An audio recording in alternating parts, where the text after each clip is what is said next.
Hello friends, RDM intermediate college के online class में आप सभी का स्वागत है।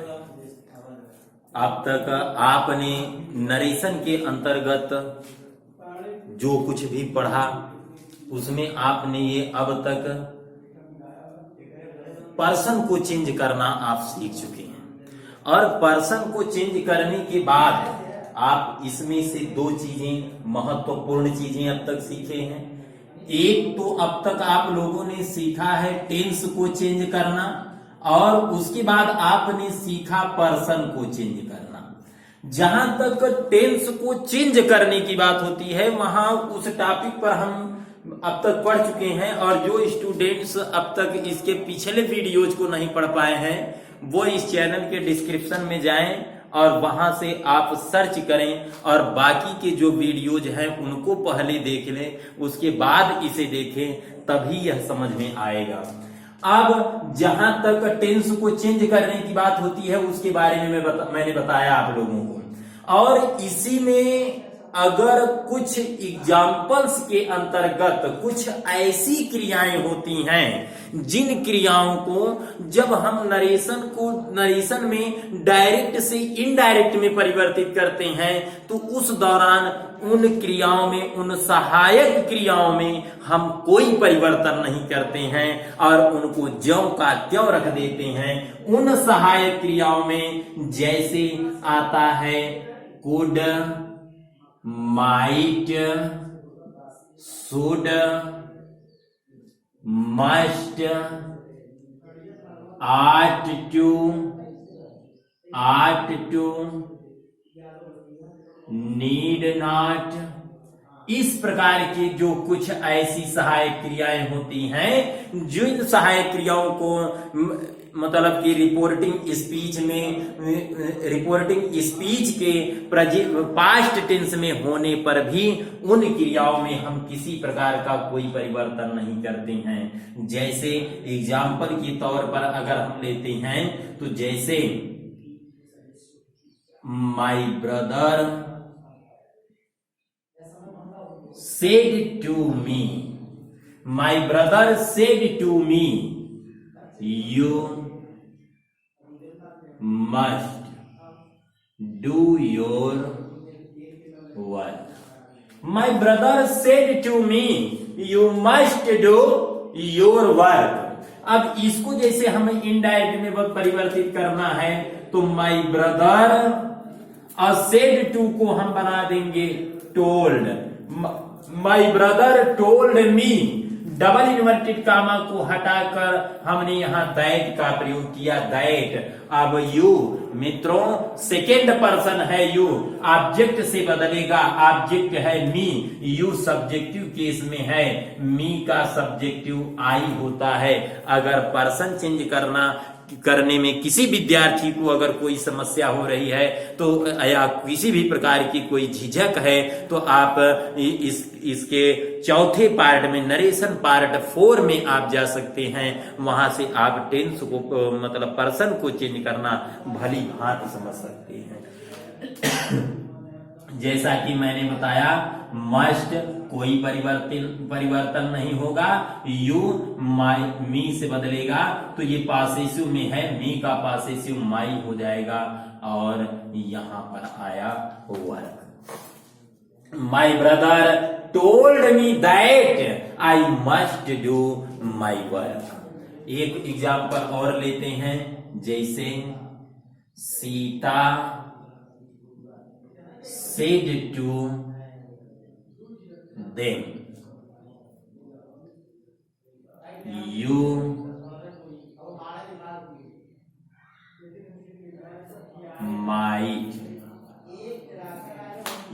might write a letter. Sita said to them, you might write a letter. तो सीता सेड टू का हुआ टोल्ड और अब ऑब्जेक्ट यहां पर रखा जाएगा देम। और डबल इन्वर्टेड कामा जो है उस डबल इन्वर्टेड कामा को हटाएंगे और हटाकर वहां कंजक्शन शब्द हम दैट का प्रयोग करेंगे। यो सेकंड पर्सन देम से बदलेगा तो देम का सब्जेक्टिव दे, माइट कोई परिवर्तन नहीं होगा, might write a letter. Sita told them that they might write a letter. तो मित्रों इस प्रकार से अगर आप लोगों को इसके अंतर्गत इस प्रकार की कोई सहायक क्रिया अगर आपको मिल जाती है तो वहां पर आपको इसको परिवर्तित करने में किसी प्रकार का बिना किसी संकोच के आप इस मतलब कि कुड माइट इन आदि इन सब सहायक क्रियाओं में किसी प्रकार का कोई परिवर्तन नहीं करेंगे, उन्हें ज्यों का त्यों हम रहने देंगे। एक पर्सन चेंज करने में एक विशेष प्रकार की कभी कभी समस्या आ जाती है और विद्यार्थी वहां पर भी अक्सर कंफ्यूज होते हैं और मैं आप लोगों को उसके बारे में बताने जा रहा हूं। वह कुछ ऐसा वाक्य होता है जो विद्यार्थियों को अक्सर कंफ्यूजन में रखता है, हम उसके बारे में बात करते हैं। जैसे अगर एक वाक्य आया he said to her, he said to her।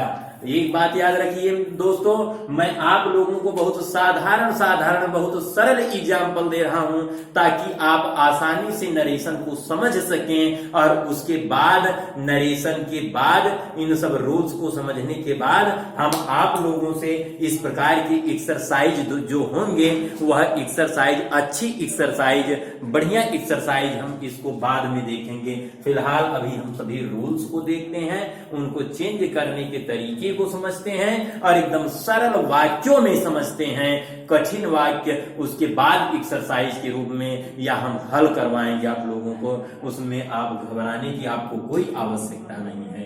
जैसे he said to her we go to Allahabad, he said to her we go to Allahabad. मतलब he said to her, he said to को हम क्या करेंगे told her, he told her। अब double inverted gamma है मित्रों, तो डबल इन्वर्टेड गामा पर दैट किसी प्रकार की कोई समस्या नहीं। अब समस्या यहां आती है, समस्या ये आती है कि वी को हम परिवर्तित करके क्या करेंगे। वी फर्स्ट पर्सन है तो क्या यहाँ ही रखा जाएगा। अक्सर स्टूडेंट्स इस प्रकार की गलतियां कर जाते हैं कि इसको फर्स्ट पर्सन मानते हैं और फर्स्ट पर्सन मानने के बाद सब्जेक्ट वहीं पर लाकर रख देते हैं, जबकि ऐसा नहीं हो सकता। क्योंकि वी जो होता है वी एक मतलब फर्स्ट पर्सन तो होता है जरूर, लेकिन इसके साथ साथ यह प्लूरल नंबर होता है। प्लूरल नंबर होने का मतलब ये होता है कि इसमें एक से अधिक व्यक्ति का बोध होता है। और जबकि अगर आप ध्यान देंगे यह वी सिर्फ अगर इसके स्थान पर अगर एक वचन अगर हम इसको फर्स्ट पर्सन मानते हैं, इसके स्थान पर अगर हम ही रख देते हैं तो वहां पर दिक्कत हो जाएगी और वह वाक्य हमारा गलत हो जाएगा। क्योंकि वी फर्स्ट पर्सन है सब्जेक्ट से बदलेगा, लेकिन यहां पर हमको थोड़ा सा अपना दिमाग लगाना पड़ेगा और खुद से सोचना पड़ेगा।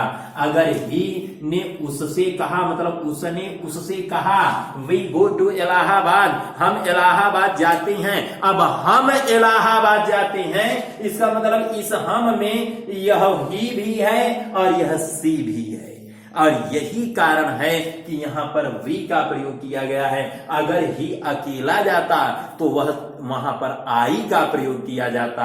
यहां पर ही अकेला इलाहाबाद नहीं जाता है, बल्कि ही के साथ हम वहां पर सी को भी पाते हैं। इसलिए ये भी थर्ड पर्सन, ये भी थर्ड पर्सन, और थर्ड पर्सन जो होता है third person plus third person जो सिंगुलर थर्ड पर्सन होते हैं, सिंगुलर अगर दो होते हैं तो वह थर्ड पर्सन का प्लूरल हो जाता है, और थर्ड पर्सन का जो प्लूरल होता है वह थर्ड पर्सन का प्लूरल दे होता है। अगर इसी प्रकार के हम सेंटेंस पाते हैं और अगर जैसे वहां पर आ जाता है कि जैसे आ गया ही said to me, he said to me, we have completed our duty. We have completed our duty. अगर मित्रों इस प्रकार का सेंटेंस आता है, यहां पर एक थर्ड पर्सन है, एक फर्स्ट पर्सन है, तो third person plus first person, इसका मतलब होता है कि फर्स्ट पर्सन का प्लूरल, और फर्स्ट पर्सन का जो प्लूरल होता है उसे हम वी मानते हैं। फर्स्ट पर्सन का जो प्लूरल होता है उसे हम वी मानते हैं। तो इस प्रकार से यहां पर तो हम दे रख देंगे, क्योंकि थर्ड पर्सन और थर्ड पर्सन का प्लूरल बहुवचन थर्ड पर्सन दे होता है। लेकिन अगर किसी भी पर्सन के साथ अगर मतलब फर्स्ट पर्सन आ जाता है तो वह फर्स्ट पर्सन का वहां पर प्लूरल प्रयोग किया जाएगा।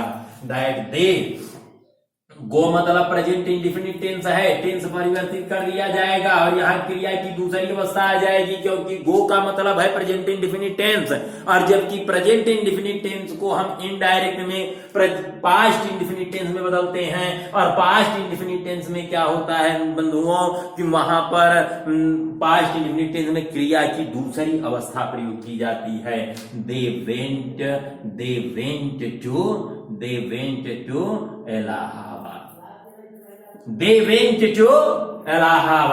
अब इसी प्रकार से ऊपर वाला अगर वाक्य हम देखते हैं, he told me that we, मैंने बताया कि we third person first person, यहां पर वी हो जाएगा। वी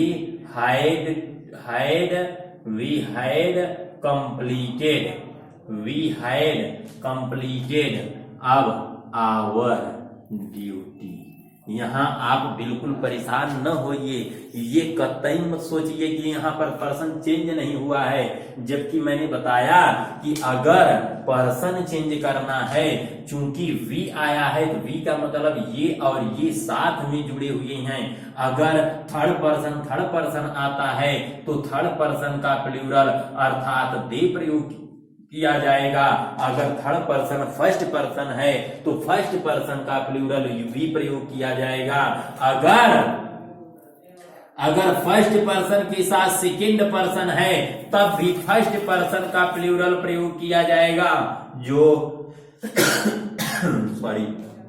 जो वी होता है। और अगर सेकंड पर्सन के साथ थर्ड पर्सन आता है, सेकंड पर्सन के साथ थर्ड पर्सन आता है, तो यहां पर हम सेकंड पर्सन को प्राथमिकता देते हैं। और सेकंड पर्सन जो होता है आप जानते हैं वह यू होता है, और इसमें किसी भी प्रकार की यह यू होता है, और इसमें किसी भी प्रकार से इसको हम एक वचन या बहुवचन नहीं मानते हैं, बल्कि यू जो होता है यू स्वयं एक वचन भी होता है और बहुवचन भी होता है।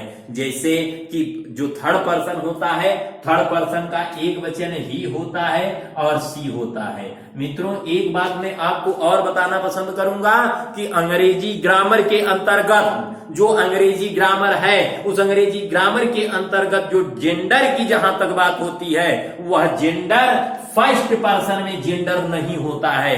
फर्स्ट पर्सन में अगर मैं जाता हूं तो आई गो, मैं जाती हूं तब भी आई गो, मतलब फर्स्ट पर्सन में जेंडर नहीं होता है। सेकेंड पर्सन में भी जेंडर नहीं होता है, जेंडर मात्र एक जगह होता है और वो होता है थर्ड पर्सन और सिंगुलर नंबर। और थर्ड पर्सन के प्लूरल नंबर में भी जेंडर नहीं डिवाइड किया जाता है। जैसे कि वे खाते हैं तो दे ईट, वे खाती हैं तब भी दे ईट। इस बात को आपको ध्यान रखना है कि थर्ड पर्सन के मात्र एक वचनकर्ता के साथ, थर्ड पर्सन के एक वचनकर्ता के साथ हम जेंडर को हम मतलब उसमें पाते हैं जेंडर, और बाकी न सेकेंड पर्सन में हम जेंडर का डिवाइडेशन पाते हैं अंग्रेजी के दौरान, और न ही फर्स्ट पर्सन में।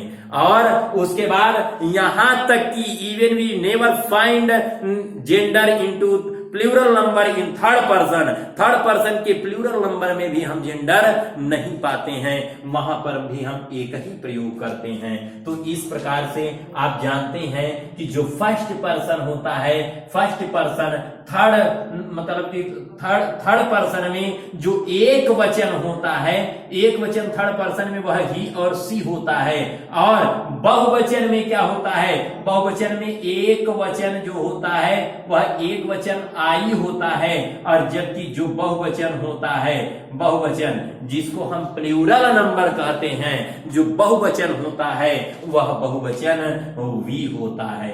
और थर्ड पर्सन का बहुवचन दे होता है। और जो सेकेंड पर्सन होता है, सेकेंड पर्सन का बहुवचन हमेशा यू प्रयोग किया जाता है। और एक वचन जो होता है सेकेंड पर्सन का, वह एक वचन भी यू ही प्रयोग किया जाता है। इस प्रकार हम आशा करेंगे कि आप इन सभी चीजों को अच्छे तरीके से अपने दिमाग में सेट कर लेंगे, ताकि आपको नरेशन के अंतर्गत नरेशन को हल करते समय, नरेशन को सॉल्व करते समय आपको किसी प्रकार की कोई परेशानी न हो।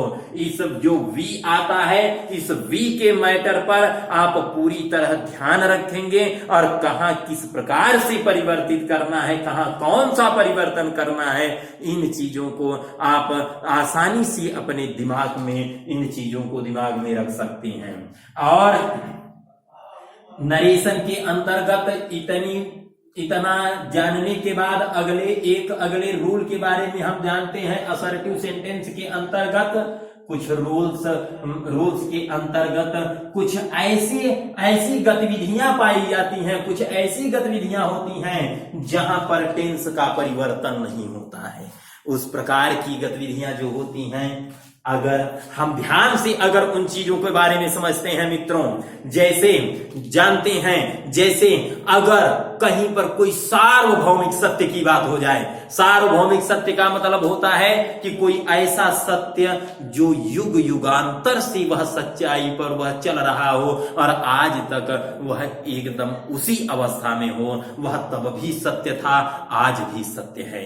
उदाहरण के तौर पर अगर हम देख लें, जैसे हम कहते हैं सूर्य पूरब से निकलता है, तो सूर्य पहले भी पूरब से निकलता था और आज भी पूरब से निकलता है। तो इसको हम यूनिवर्सल ट्रूथ कहते हैं। इनको क्या कहते हैं मित्रों? यूनिवर्सल ट्रूथ, जिसको हिंदी में कहते हैं सार्वभौमिक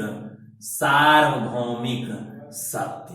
तो एक जो सार्वभौमिक सत्य होता है, उस सार्वभौमिक सत्य में अगर हम ऐसे वाक्य जिनमें सार्वभौमिक सत्य मिला हुआ है, ऐसे वाक्य अगर हम इनडायरेक्ट नरेशन के अंतर्गत पाते हैं, रिपोर्टेड स्पीच में पाते हैं, उसे इनडायरेक्ट में परिवर्तित करते समय हम उसके टेंस में परिवर्तन नहीं करते हैं। एक तो सार्वभौमिक सत्य, मैंने सार्वभौमिक सत्य के बारे में बताया कि सार्वभौमिक सत्य कुछ इस प्रकार का होता है कि जो चीजें हमेशा से एकदम सत्यता पर लगी हुई हैं, दूध सफेद होता है, तमाम प्रकार की चीजें हो जाती हैं। और या तो अगर हम रिपोर्टेड स्पीच में कोई हैबिट पा जाते हैं, हैबिट जिसे आप आदत के नाम से जानते हैं, कोई आदत, कुत्ते अजनबी पर भौंकते हैं। It is a part of the habit in dogs that whenever they find any kinds of stranger person or stranger things, they start to barking. They start barking. So this is a habit. The sentence which shows any habitual quality, that sentence will never be changed. Their tense will never be changed while changing from direct into indirect. तो एक universal truth, एक habit, एक आदत। उसके बाद आता है जैसे प्रोवर्ब का। प्रोवर्ब के बारे में मित्रों आप जानते हैं, प्रोवर्ब का मतलब होता है कहावत। अगर कोई कहावत आ जाती है, कोई कहावत अगर रिपोर्टेड स्पीच के अंतर्गत अगर कोई कहावत आ जाती है, तो वहां पर भी हम डायरेक्ट से इनडायरेक्ट में परिवर्तित करते समय किसी प्रकार का कोई परिवर्तन, टेंस का परिवर्तन नहीं करती हैं। कहावत में जैसे honesty is the best policy, एकदम सिंपल से सेंटेंसेज को हम पढ़ते हैं। Honesty is the best policy, ईमानदारी सर्वोत्तम नीति है। और इसके बाद अगर कोई ऐतिहासिक तथ्य आ जाता है, हिस्टोरिकल फैक्ट्स, अगर कोई ऐतिहासिक तथ्य अगर आ जाता है मित्रों, तो उस ऐतिहासिक तथ्य में भी हम किसी प्रकार से कोई छेड़छाड़ नहीं करेंगे। जैसे अगर हम कह दें कि हल्दी घाटी बैटल वाज फाट बिटवीन अकबर एंड राणा प्रताप, क्योंकि वहां अकबर की सेनाएं थी, राणा प्रताप की सेनाएं थी, उनके मध्य युद्ध हुआ था। तो अगर ऐसा वाक्य हमको मिल जाता है, अगर डायरेक्ट से इनडायरेक्ट में परिवर्तित करते समय, तो उसके भी टेंस में हम कोई परिवर्तन नहीं करते हैं, कोई टेंस का कोई परिवर्तन नहीं करते हैं। एग्जाम्पल के तौर पर देखते हैं, जैसे my mother said to me, my mother said to me the earth moves around the sun. My mother said to me, the earth moves around the sun. तो बंधुओं, इनडायरेक्ट में परिवर्तित करते समय माई मदर सेड टू का हम क्या बनाएंगे? Told. My mother told me, double inverted comma हटा, कंजक्शन शब्द दैट यहां पर लगाया गया। My mother told me that the earth moves around the sun. My mother told me that the earth moves around the sun. इसके बाद अगले number में अगर हम आदत की बात करते हैं, my grandfather said to me, the dog barks at the stranger. The dog barks at the stranger. My grandfather said to को told में बदलने में किसी भी प्रकार का कोई हेसिटेशन नहीं। डबल इन्वर्टेड कामा हटा, that the dog barks at the stranger. The dog barks at the stranger. Now it shows one kind of habit. The sentence shows one kind of habit because it is part of a dog's habit that whenever it sees any stranger things started to bark. As you have just find in this sentence, then whenever we are talking about earth is always moving around the sun. We all knows about it. और अगर अगली बात हम proverb की अगर एक example को लेते हैं, जैसे हम ऊपर लिखते हैं, यहां देखते हैं, जैसे कहावत में इसे my teacher said to us, honesty is the best policy. My teacher said to us, honesty is the best policy. Here also we haven't to change any tenses. Now my teacher told us, double inverted comma लगाता है, honesty is the best policy. ये रहा मित्रों, अगर हम किसी historical fact को अगर हम उठाते हैं, किसी ऐतिहासिक तथ्य को अगर हम लेते हैं, जैसे the history teacher said, the history teacher said, Haldi Ghati battle was fought between Rana Pratap and Akbar. The history teacher said Haldi Ghati battle was fought between Rana Pratap and Akbar. Tab the history teacher said that Haldi Ghati battle was fought between Rana Pratap and Akbar. तो इस प्रकार से मित्रों आपको ये ध्यान रखना है कि यहां पर जहां पर अगर सेंटेंसेस को सॉल्व करते समय अगर आपको रिपोर्टेड स्पीच में से अगर आपको यूनिवर्सल ट्रूथ मतलब कि सार्वभौमिक सत्य, लोकोक्ति, कहावत अर्थात प्रोवर्ब या आदत मतलब हैबिट या अगर कोई हिस्टोरिकल फैक्ट ऐतिहासिक तथ्य अगर रिपोर्टेड स्पीच के रिपोर्टेड स्पीच में अगर मिल जाते हैं तो इनडायरेक्ट में परिवर्तित करते समय हम वहां पर किसी प्रकार का कोई परिवर्तन नहीं करेंगे, टेंस का परिवर्तन नहीं करेंगे, उसमें हम टेंस का बिल्कुल परिवर्तन नहीं करेंगे।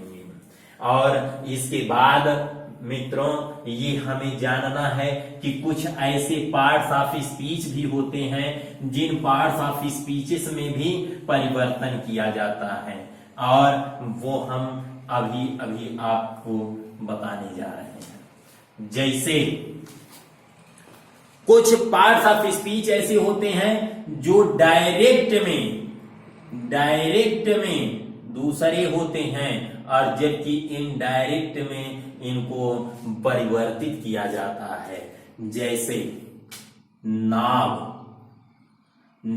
को हम लिखते हैं दिन, डायरेक्ट नाव होगा लेकिन इनडायरेक्ट में बनाते समय उसे हम दिन लिख देंगे। और उसके बाद जैसे ईयर को देयर लिखते हैं, hence dense,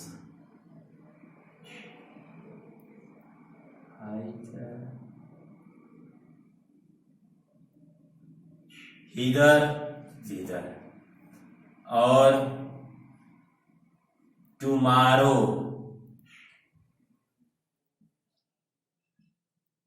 the next day या the following day, yesterday, yesterday का होता है द प्रीवियस डे या the day before. Today, today का होता है that day. Tonight, tonight इसका होता है दैट नाइट। अगर आ गया द नेक्स्ट या वीक आ गया, वीक, डे, नाइट, ईयर कुछ भी अगर आ गया तो उसको हम फॉलोइंग में बदलते हैं। द फॉलोइंग वीक या डे या नाइट या ईयर कुछ भी हो सकता है, कुछ भी आ सकता है। अगर आया, अगर इसी में लास्ट लास्ट आ जाता है तो इसे डायरेक्ट प्रीवियस में आप परिवर्तित कर देंगे।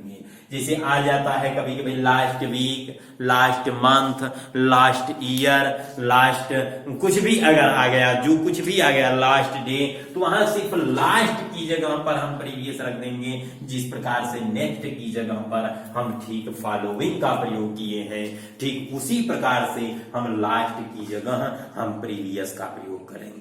तो इस प्रकार से मित्रों आप इन चीजों को भी अपनी कॉपी में इसको लिख लेंगे, इसको एक अच्छे नोट्स में आप इसको तैयार कर लेंगे और उसके बाद हम कुछ अगले रूल्स को देखते हैं। जैसे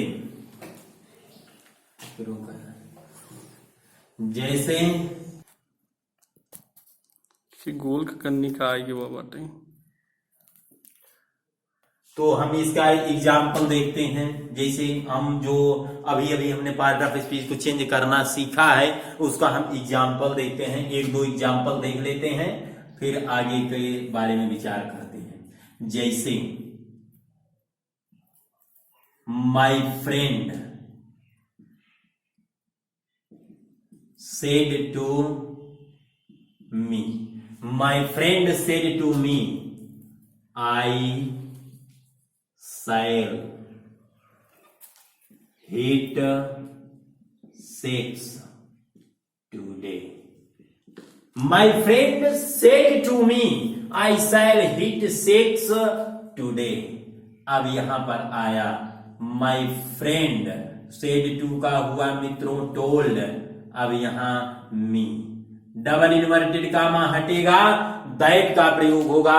इसके बारे में आप भली भांति परिचित हैं। आई फर्स्ट पर्सन माई फ्रेंड से बदलेगा।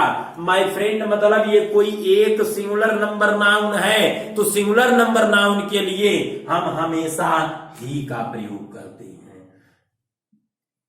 ही और ही के साथ विल का प्रयोग होता है, तो विल का होगा वुड, हिट सिक्स। टुडे का अब यही हम रख देंगे दैट डे, टुडे का दैट डे। जैसे next example, my father said to my mother, the farmers were working hard in the field yesterday. My father said to my mother, the farmers were working hard in the field yesterday. अब इसको जब परिवर्तित करते हैं, my father said to का होगा told, और my mother, my father told my mother, double inverted comma हटा, यहां कंजक्शन दैट का प्रयोग हुआ। That the farmers, that the farmers, were का मतलब हैड बीन, और उसके बाद working hard in the field, in the field. अब यहां यस्टरडे है तो यस्टरडे को हम